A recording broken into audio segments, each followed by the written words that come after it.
Jadi teman-teman, kalau teman-teman pernah masuk ke google.com, di sini akan terbagi menjadi dua. Ada dua cara untuk mendapatkan posisi terbaik di dalam search engine atau mesin pencarian. Bisa melalui paid search ataupun melalui search engine optimization. Tadi saya sempat bilang juga hasil pencarian di sini antara satu orang dengan orang yang lain itu akan berbeda-beda.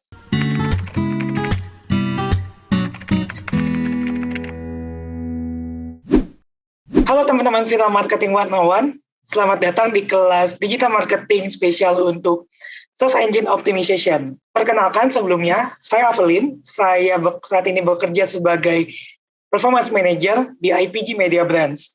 Hari ini saya akan membawakan materi terkait dengan bagaimana meraih posisi pertama di Google. Oke, ada yang bilang katanya tak kenal maka tak sayang. Hari ini saya ingin berkenalan dulu dengan teman-teman. Nama lengkap saya Avelin Agripina Tando, sekarang bekerja di Refresh Digital dan Inisiatif, IPG Media Brands, salah satu digital agency di Jakarta. Sebelumnya saya pernah bekerja sebagai Kepala Digital Implementasi untuk Afrika Media Kreasi KPSG Group, dan pernah juga menjabat sebagai Senior Paid Digital Specialist di Bounce Indonesia. Selain menjadi performance manager, sekarang ini saya juga membantu untuk beberapa course atau kursus-kursus yang sifatnya individual maupun juga di Google, baik di Gapura Digital maupun di Google Partner. Kemudian saya juga berperan sebagai produk di dalam product expert untuk berbagai produk Google sejak 2015 sekarang ini. Jika teman-teman ada pertanyaan terkait dengan materi yang saya bawakan ataupun hal-hal lainnya, silakan berkontak ke LinkedIn saya di linkedin.com/a-agripina. Oke, saya akan masuk ke materi pertama di sini, bahwa di dalam sesi ini akan terbagi menjadi 4. Yang pertama itu adalah sesi perkenalan. Saya akan memperkenalkan dahulu apa itu SEO, kemudian bagaimana pengelolaannya, kemudian kita akan masuk ke sesi kedua yang lebih intens, yaitu bagaimana kita bisa mengelola search engine optimization itu sendiri, dan sampai pada akhirnya itu adalah optimisasi apa yang bisa kita lakukan lebih dalam lagi.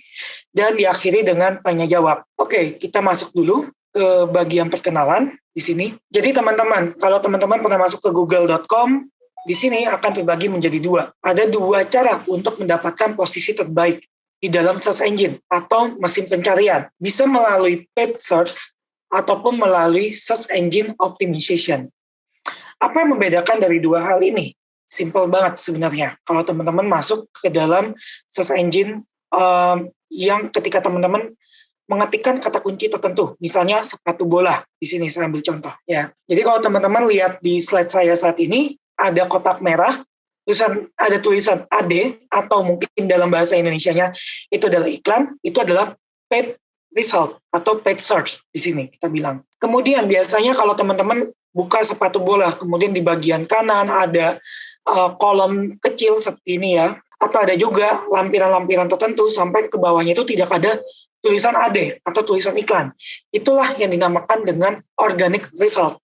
Atau dengan kata lain, itu adalah hasil dari SEO, Search Engine Optimization. Di mana Search Engine Optimization itu dibangun secara organik semuanya. Jadi kita bertumpu dengan bermain kepada algoritma yang dimiliki oleh Search Engine itu sendiri. Nah, kalau kita masuk ke dalam hal yang lebih intens, apakah hanya Google yang bisa kita gunakan untuk melakukan SEO atau paid search ini sendiri? Sebenarnya tidak, karena masih banyak lainnya yang bisa kita lakukan. Misalnya seperti di Bing.com, kemudian juga di Microsoft.com, dan sebagainya. Yahoo pun juga bisa sekarang ini.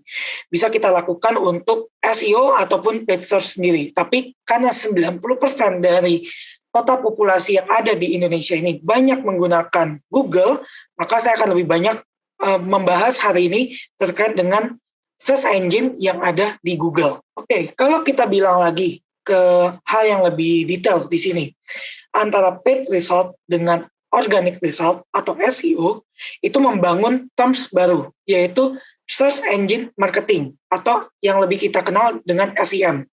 Kebanyakan sekarang ini kalau umum bicara dengan SEM, itu mereka hanya berpikir bahwa, SEM itu terkait dengan paid. Padahal tidak.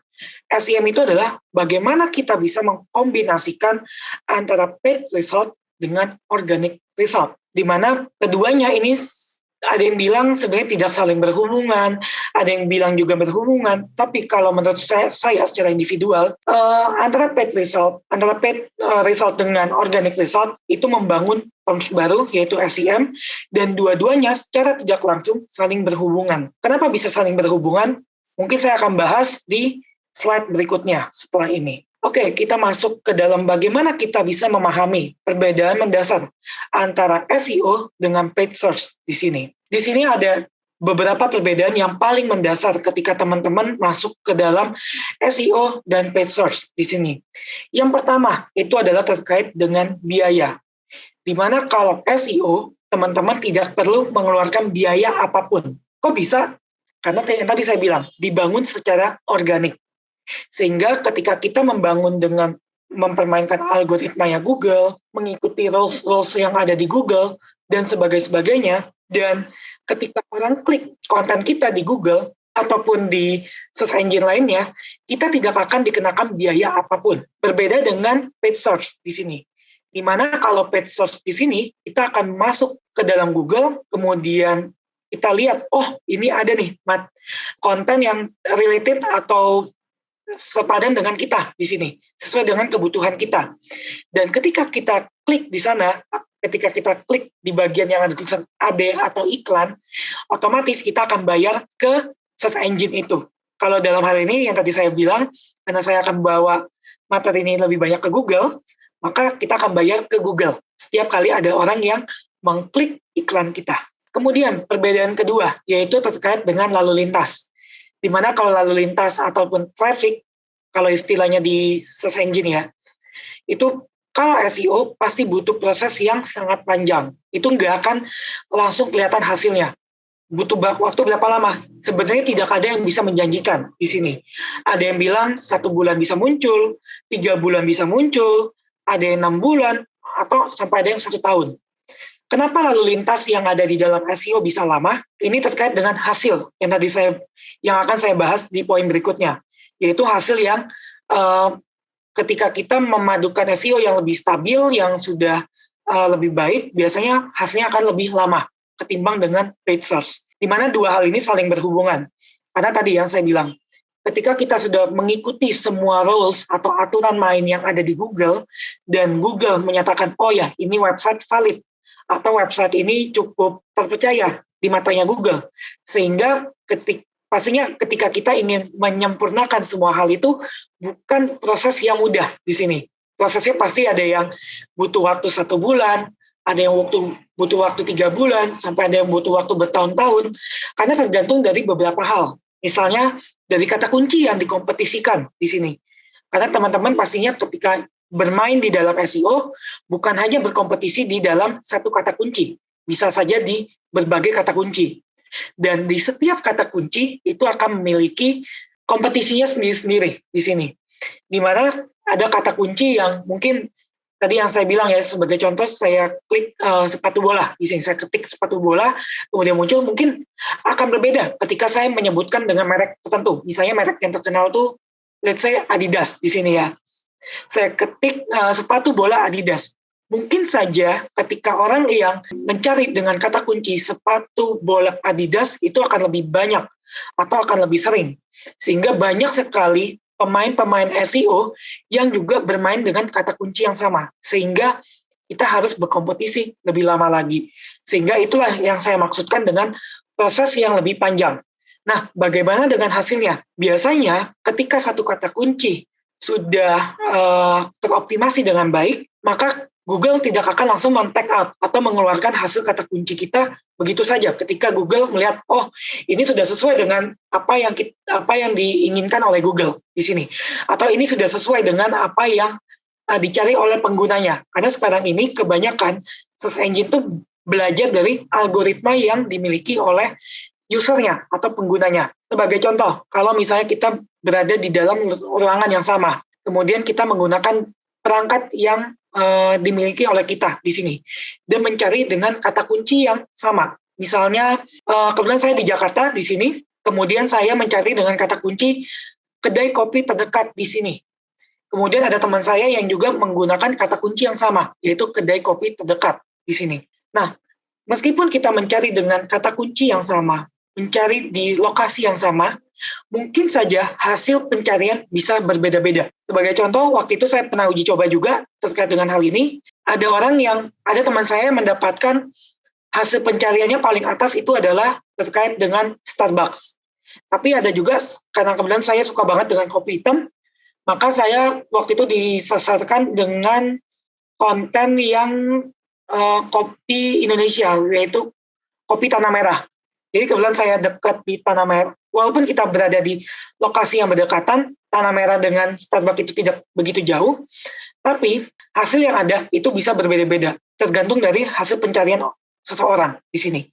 Dan itu pasti prosesnya nggak cepat juga. Mungkin SEO yang dilakukan oleh Tanah Merah ataupun oleh Starbucks itu mungkin ada proses yang dilakukan juga. That's why kompetisinya pun akan berbeda-beda di sini. Itu yang saya maksudkan dengan kompetisi yang saya mention terkait dengan proses yang begitu panjang. Begitu juga dengan hasil yang dalam jangka waktu yang lama, di mana ketika hasil yang dimiliki oleh Google, dilihat oleh Google, oh ini sudah sesuai, maka ya ketika terjadinya update atau terjadinya hal-hal yang tidak diinginkan oleh para pemain SEO, biasanya itu terkait dengan update algoritma. Mungkin kalau teman-teman nanti ke depannya bermain dengan SEO, itu akan sering banget mendengar bahwa Google sedang melakukan update tertentu, maka hasil pencarian akan gonjang-ganjing di sini, akan goyang di sini kalau istilahnya kita para pemain SEO. Di mana hasil yang ada biasanya kalau SEO-nya sudah proper atau sudah menyentuh pada batasnya, menyentuh dengan hasil yang diinginkan oleh Google, itu kita nggak perlu khawatir dengan hal-hal yang dilakukan oleh Google atau yang diupdate oleh Google. Karena biasanya kita hanya turun satu posisi. Misal awalnya kita di posisi pertama, kita biasa jadi turun di posisi kedua, posisi ketiga di sini. Tapi kalau misalnya kita melakukan SEO kembali, itu akan lebih cepat lagi. Jadi makanya proses jangka lama, tapi hasilnya itu juga untuk investasi jangka panjang di sini, kalau saya bilang. Nah, bagaimana dengan paid search di sini? Kalau paid search sendiri, itu lalu lintasnya pasti tergolong cepat. Karena biasanya kalau yang berbayar itu cenderungnya pas cepat dan instan. Jadi kalau misalnya kita sudah menggunakan paid search di sini, jadi nggak perlu khawatir lagi. Ketika kita ingin mendapatkan hasil pencarian yang lebih cepat, atau ingin mendapatkan lalu lintas yang lebih banyak di sini, ya otomatis kita harus investasi yang lebih banyak di sini. Karena paid search itu kan sudah berbayar, ya otomatis ya akan lebih cepat di sini. Dan juga dari hasilnya, dalam waktu 1-2 jam, biasanya ya, di kata kunci tertentu yang kompetisinya rendah, itu kita langsung bisa lihat, ini dalam waktu 1 jam, wah udah muncul nih iklan kita, udah muncul nih hasilnya. Dan bahkan kita bisa lihat juga berapa banyak traffic yang datang ke dalam websitenya kita di sini. Nah, bagaimana dengan proses yang ada sekarang ini? Kalau dari segi proses yang ada di SEO, itu pasti berkelanjutan. Dimana kalau prosesnya ini yang saya maksudkan dengan berkelanjutan, ya nggak mungkin hanya sekali 2 kali. Pasti prosesnya itu bertahun-tahun bisa jadi, berbulan-bulan, berhari-hari. Di mana prosesnya itu awalnya pasti ada yang related dengan teknikal, ada juga yang untuk perbaikan dari segi kontennya, atau ada juga hal-hal lainnya yang mungkin saja untuk memungkinkan SEO kita atau meningkatkan performance di dalam search engine kita di sini. Nah, bagaimana di dalam proses yang ada di paid search di sini? Nah, kalau paid search itu pasti akan lebih mudah. Karena kenapa? Sekali kita implementasikan, sekali kita set up campaign-nya, itu bisa kita tinggalin. Jadi, di minggu-minggu berikutnya ya, kita hanya perlu monitoring aja. Mungkin lelahnya di awal, tapi kalau SEO tuh lelahnya lebih panjang di sini.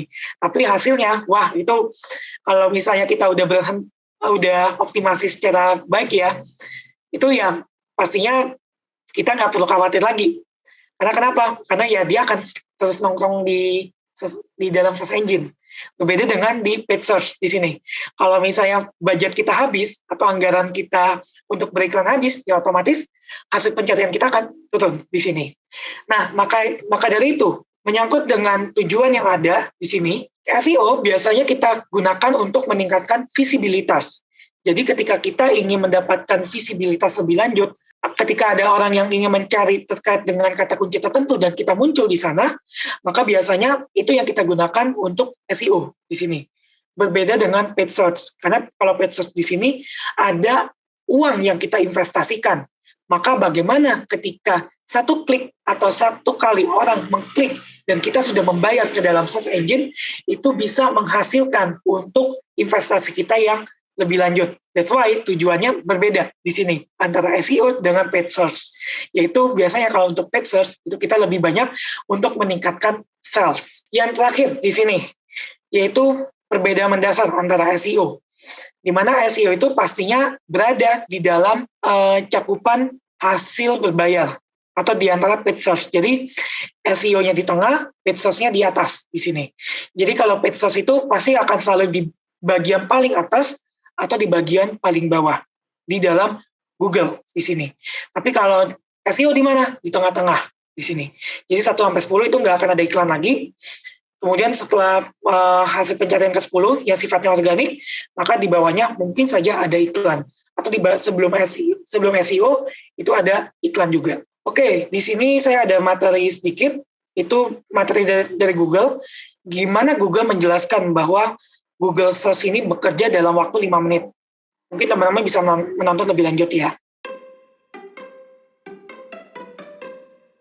Every day, billions of people come here with questions about all kinds of things. Sometimes we even get questions about Google Search itself, like how this whole thing actually works. And while this is a subject entire books have been written about, there's a good chance you're in the market for something a little more concise. So let's say it's getting close to dinner and you want a recipe for lasagna. You've probably seen this before, but let's go a little deeper. Since the beginning, back when the homepage looked like this, Google has been continuously mapping the web, hundreds of billions of pages, to create something called an index. Think of it as the giant library we look through whenever you do a search for lasagna or anything else. Now, the word lasagna shows up a lot on the web. Pages about the history of lasagna, articles by scientists whose last name happened to be lasagna, stuff other people might be looking for. But if you're hungry, randomly clicking through millions of links is no fun. This is where Google's ranking algorithms come into play. First, they try to understand what you're looking for, so they can be helpful even if you don't know exactly the right words to use or if your spelling is a little off. Then they sift through millions of possible matches in the index and automatically assemble a page that tries to put the most relevant information up top for you to choose from. Okay, now we have some results. But how did the algorithms actually decide what made it onto the first page? There are hundreds of factors that go into ranking search results, so let's talk about a few of them. You may already know that pages containing the words you search for are more likely to end up at the top. No surprise there. But the location of those words, like in the page's title or in an image's caption, those are factors too. There's a lot more to ranking than just words. Back when Google got started, we looked at how pages linked to each other to better understand what pages were about and how important and trustworthy they seemed. Today, linking is still an important factor. Another factor is location, where a search happens. Because if you happen to be in Ormea, Italy, you might be looking for information about their annual lasagna festival. But if you're in Omaha, Nebraska, you probably aren't. When a web page was uploaded is an important factor too. Pages published more recently often have more accurate information, especially in the case of a rapidly developing news story. Of course, not every site on the web is trying to be helpful. Just like with robocalls on your phone or spam in your email, there are a lot of sites that only exist to scam, and every day scammers upload millions more of them. So just because instantvirusdownload.net lists the words lasagna recipe 400 times, that doesn't mean it's going to help you make dinner. We spend a lot of time trying to stay one step ahead of tricks like these, making sure our algorithms can recognize scam sites and flag them before they make it to your search results page. So let's review. Billions of times a day, whenever someone searches for lasagna, or resume writing tips, or how to swaddle a baby, or anything else, Google software locates all the potentially relevant results on the web, removes all the spam, and ranks them based on hundreds of factors like keywords, links, location, and freshness. Okay, good time to take a breath. This last part is about how we make changes to search, and it's important. Since 1998, when Google went online, people seem to have found our results pretty helpful. But the web is always changing, and people are always searching for new things. In fact, 1 in every 7 searches is for something that's never been typed into the search box before, by anyone, ever. So we're always working on updates to search, thousands every year. Which brings up a big question. How do we decide whether a change is making search more helpful? Well, one of the ways we evaluate potential updates to search is by asking people like you. Every day, thousands of search quality raters look at samples of search results side by side, then give feedback about the relevance and reliability of the information. To make sure those evaluations are consistent, the raters follow a list of search quality evaluator guidelines. Think of them as our publicly available guide to what makes a good result good. Oh, and one last thing to remember. We use responses from raters to evaluate changes, but they don't directly impact how search results are ranked. So there you have it. Every time you click search, our algorithms are analyzing the meaning of the words in your search, matching them to the content on the web, understanding what content is most likely to be helpful and reliable, and then automatically putting it all together in a neatly organized page designed to get you the info you need. All in, 0.81 seconds? Wow. Anyone else ready for dinner? Oke, kita masuk ke materi kedua, yaitu terkait dengan Search Engine Optimization di sini. Nah, ini yang tadi saya bilang. Karena Search Engine Optimization ini gratis, maka pastinya kita bisa mendapatkan traffic atau lalu lintas secara gratis tanpa biaya apapun yang dikenakan oleh Google.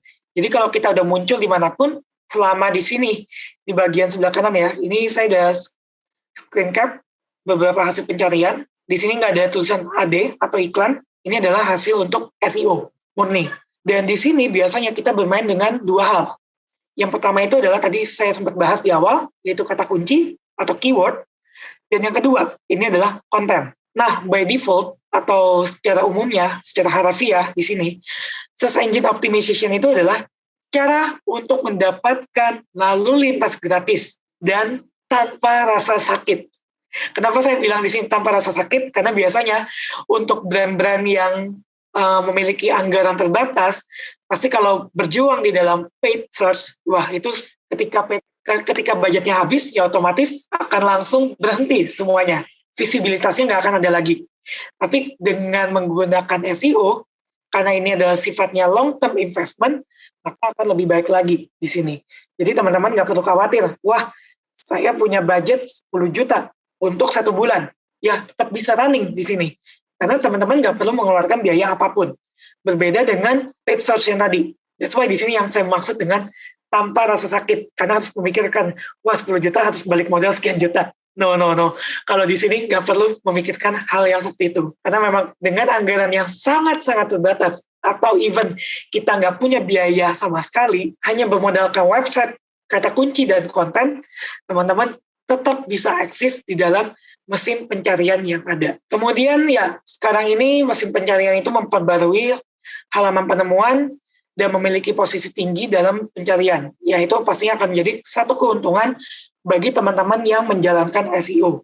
Mungkin satu hal yang ingin saya bahas di sini, kenapa bisa hasil pencarian ini semakin tinggi, semakin menguntungkan untuk teman-teman yang bermain di dalam SEO. Kalau teman-teman sekarang ini ya ingin mencari hal-hal di dalam Google. Misalnya kayak kemarin saya iseng-iseng lagi mencari mesin kopi. Saya nggak ketemu tuh dengan mesin kopi yang saya inginkan. Apakah teman-teman kalau menjadi saya akan berpindah ke halaman berikutnya atau menggunakan kata kunci lainnya? Biasanya cenderungnya kalau orang lain kalau saya pun biasanya akan menggunakan kata kunci yang lain ketimbang untuk berpindah ke page lainnya. Ini adalah behavior atau kebiasaan kita yang sifatnya wajar, kita bisa bilang di sini.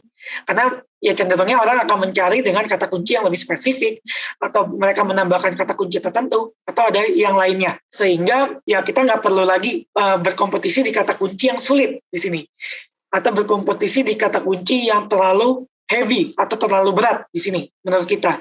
Tapi kita bisa mengupdate konten kita menggunakan dengan kata kunci yang lainnya. Sehingga ketika kita tidak muncul di satu kata kunci, kita masih memiliki kemungkinan untuk muncul di kata kunci lainnya. Untuk itulah ketika seseorang sudah mencari dengan kata kunci tertentu, kita masih memiliki peluang untuk memiliki posisi yang lebih tinggi. Dan ini pastinya akan menjadi keuntungan kita sebagai brand ataupun sebagai orang yang melakukan SEO di dalam campaign kita, di dalam digital kita. Sebelum lebih lanjut, saya ingin membahas sedikit terkait dengan bagaimana proses atau cara kerja algoritma mesin pencarian. Pada umumnya antara Google, Bing, atau Yahoo, atau yang lainnya itu memiliki cara atau metode yang sama, yaitu 3 hal ini: crawling, indexing, dan ranking. Saya akan masuk dulu ke materi yang pertama, yaitu crawling. Crawling itu adalah proses pertama ketika Google Bot bekerja. Jadi Google itu juga memiliki bot atau memiliki robotnya yang memungkinkan untuk mengunjungi website kita. Jadi website kita itu ibaratnya sebagai toko yang buka 24 jam di dalam digital. Jadi setiap orang itu mungkin saja bisa masuk di dalam jam 2 siang, masuk jam 4 sore, atau even masuk di jam 10 malam tanpa kita tahu. Ketika orang berkunjung ke dalam website kita, begitu juga dengan Google Bot. Google Bot itu ibaratnya orang yang berkunjung, tapi fungsinya bukan untuk membaca konten kita secara menyeluruh, tapi dia akan meng-crawling istilahnya, atau melihat ini konten terkait apa sih, ini konten apakah relevan dengan kata kunci yang dicari oleh orang, atau apakah konten ini layak untuk dimunculkan di Google di sini. That's why biasanya proses crawling ini, ketika Google Bot masuk ke dalam website kita, Google akan melakukan verifikasi. Apakah halaman yang ditunjuk oleh Google ini bisa diverifikasi lebih lanjut atau tidak? Bisa dimunculkan di dalam hasil pencarian atau tidak? Karena mungkin saja ada beberapa hal yang tidak bisa kita munculkan di dalam situs kita.